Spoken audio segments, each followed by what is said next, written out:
There's a feature in Python in which you assign string data to variables using DocString. The DocString is used when you have multiple lines of text and there is a kind of return markers in your string data. So let's have a data from internet. This is a DNA sequence from NCBI from Homo sapiens insulin gene. This is a coding sequence.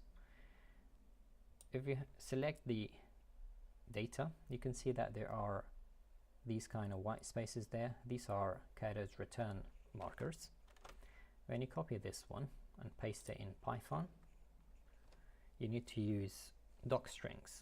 So we have a sequence of data and we name our variable as mySeq equals a string data. Now if you just do it like this, it wouldn't work. You have to have triple quotation marks flanking your DNA sequence.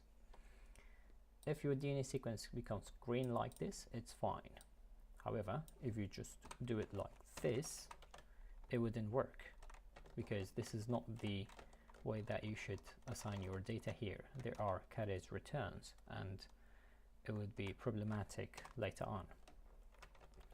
So 3 quotations, space, 3 quotations, and then select the space here, paste your DNA sequence. Press enter. Now the variable contains the data. We can print it out by saying print mySeq, let's say from the first character, or the second actually, to 150, and close parentheses, press enter. Now it shows you only this region. So that